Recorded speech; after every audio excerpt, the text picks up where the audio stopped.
पितृपक्ष का आज का 5वां दिन। हमने अभी तक पहले दिन पिताश्री की, अगर पिताश्री मौजूद है तो उसके पिताश्री की, दूसरे दिन अपनी माता की, मातृश्री की, और अगर वो मौजूद है तो उसके पहले के वंश में जो भी जीवित पितृ है उनके बारे में हमने इंटेंशन किया, प्रार्थना की। अब उसकी नेक्स्ट पीढ़ी को भी हमने एक एक दिन कवर किया।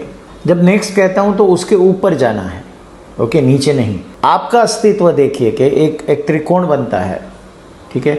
माता पिता, उसके माता पिता तो अभी 4 हो गए, उसके माता पिता तो 8 हो गए।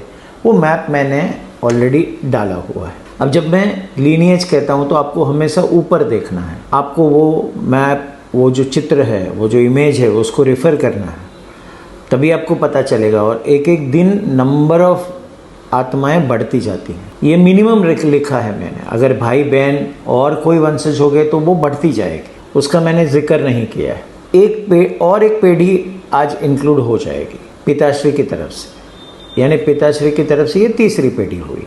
हमने अलग अलग आत्माएं जिन्होंने शरीर से विदाई ली है उनके बारे में भी कहा।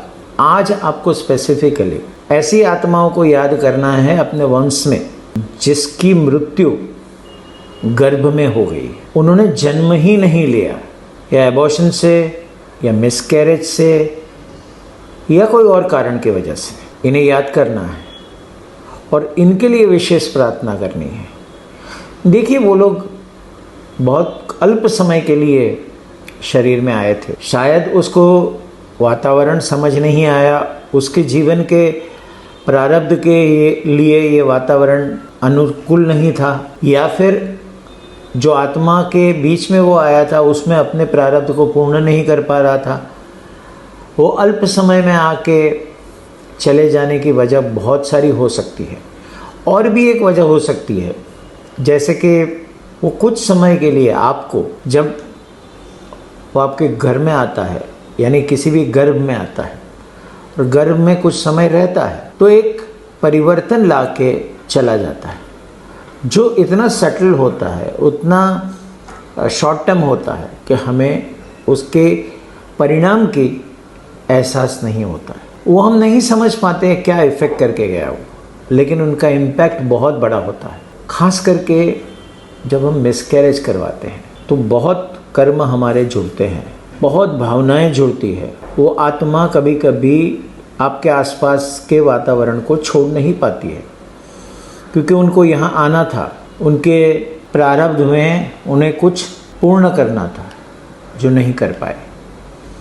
तो वो आत्मा जरूर से आपके आसपास घूम रही है। आप उनको याद करके प्रार्थना करें और श्राद्ध करें। अगर आपने श्राद्ध नहीं किया, कोई बात नहीं, सर्वपितृ अमावस के दिन हम श्राद्ध की पूजा करवाएंगे।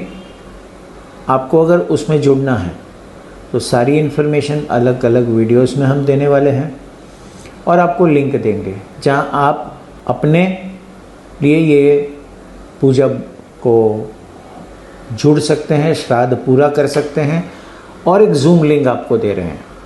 इस जूम लिंक में हम 20 तारीख में आपको बात करेंगे। आपके जितने भी पितृओं के संबंधित प्रश्न है, या आपके जीवन में पितृओं का क्या इफेक्ट है, वो बताएंगे। हमारे साथ प्योर एनर्जी गुरुकुल में श्री विद्या जी हैं। श्री विद्या जी आपको स्पेसिफिक रीडिंग करके देती है, जो कि आपके जीवन में पितृओं की इफ़ेक्ट है या नहीं है। वो अगर पता करना है तो उसकी भी लिंक आपको मिलेगी।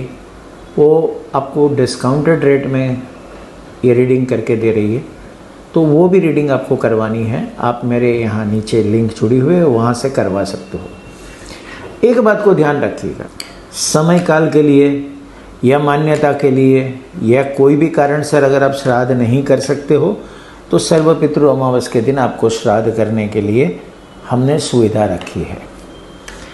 उससे एक आगे अनोखी सुविधा है जिसकी जानकारी सिर्फ आपको मेरे व्हाट्सएप ग्रुप में मिलेगी। मेरा व्हाट्सएप ग्रुप का लिंक यहाँ साथ में है। आपको जितना भी ये प्लेलिस्ट में मैंने वीडियोस किए हैं वो भी सारे प्लेलिस्ट में मिल जाएंगे। बहुत महत्व की बात है, पितृ आपकी राह देख रहे हैं।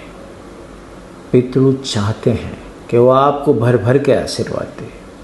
पितृ चाहते हैं कि आपके जीवन के ऑब्स्टेकल्स से आपको मुक्ति मिले, तो अंदर से सुनिए उनकी आवाज़, ध्यान में बैठिए। और ये समय पितृ आपके घर के अंदर है, आसपास है, उसकी उपस्थिति को महसूस करने के लिए ध्यान के सिवा और कोई माध्यम नहीं है। तो जुड़िए उनके साथ, हमारे साथ। धन्यवाद।